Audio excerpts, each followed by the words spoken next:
नमस्ते, welcome to my channel. Please आप लोग चैनल को सब्सक्राइब कर लीजिए, इससे हमें प्रोत्साहन मिलेगा।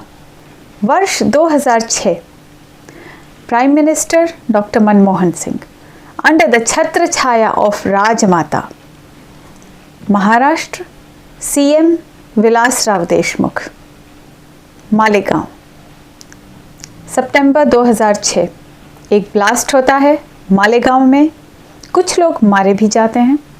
It was not very high intensity blast, but yes, some people were injured, some were dead.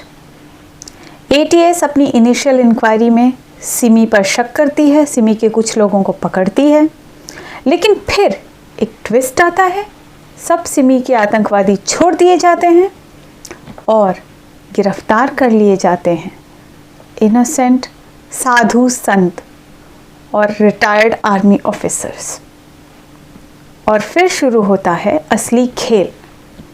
निर्दोष ज्ञानी साधु संतों को पकड़कर टॉर्चर किया जाता है, गवाहों से दबाव बनाकर झूठ बुलवाया जाता है कि वो साधु संतों का नाम लें, और फिर वहाँ से शुरू होती है ये पूरी प्रक्रिया हिंदुत्व, सनातन, इन सब को बदनाम करने की, भारत की आत्मा को अपमानित करने की। और एक नया वर्ड निकाला जाता है, भगवा आतंकवाद, और भगवा को पूरी तरह से अपमानित करने की कोशिश की जाती है।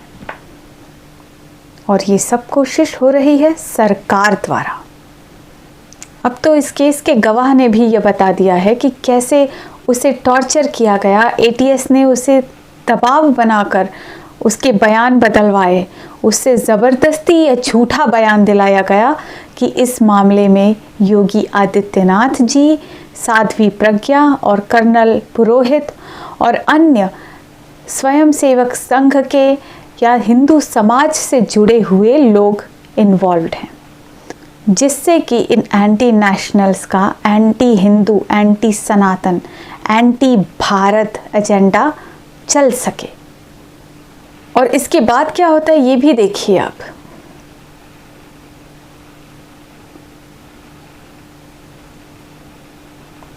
ये देखिए इन महानुभाव की बुक रिलीज।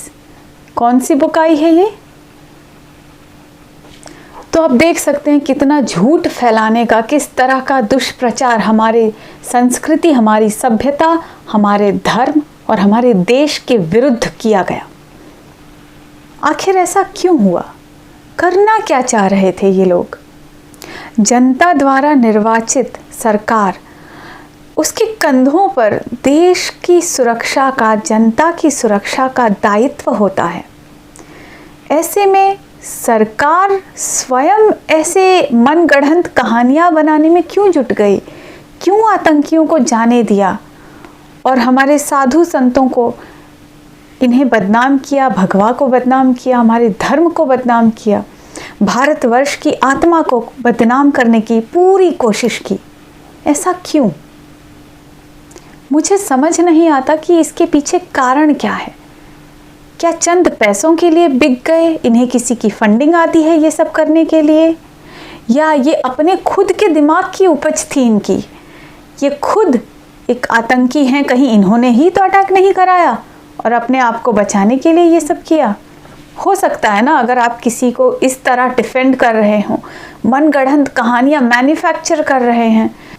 मुझे तो लगता है विदेशी मीडिया ने भारत के बारे में ये जो झूठी मूठी खबरें बनाना, कपोल कल्पित घटनाएं, नई नई घटनाएं पैदा करना, न्यूज़ मैन्युफैक्चर करना, ये जो कला सीखी है ये इन्हीं लोगों से तो नहीं सीखी है, क्योंकि सबसे पहले तो इन्होंने ही शुरू किया था ये सब काम करना। इस पर थोड़ा और ध्यान दें तो आपको याद होगा जुलाई 2006 में वाराणसी में भी आतंकी धमाके हुए थे, सीरियल ब्लास्ट हुए थे जुलाई 2006 में। कहीं ये सितंबर की घटना केवल उसी वाराणसी के सीरियल ब्लास्ट का कंटिन्यूएशन तो नहीं था, और जिस तरह से इस गवर्नमेंट ने उस घटना को छुपाया, मालेगांव की घटना को पूरी तरह से एक अलग ही एंगल दे दिया, सारे आतंकवादियों को छोड़ दिया, कुछ भी नहीं किया उसमें, बल्कि हमारे साधु संतों को टॉर्चर किया, भारत की आत्मा को छलनी किया और कुछ नहीं। कहीं वो सरकार वाराणसी के ब्लास्ट को भी तो कवर करने की कोशिश नहीं कर रही थी। कुछ भी हो, लेकिन ये दोनों ही काम, आतंकियों को छोड़ देना और निर्दोष साधु संतों को और हिंदू समाज को बदनाम करना, ये दोनों ही काम कोई भी तभी कर सकता है जब वो खुद या तो आतंकियों को सपोर्ट करता है या तो वो खुद ही आतंकी है।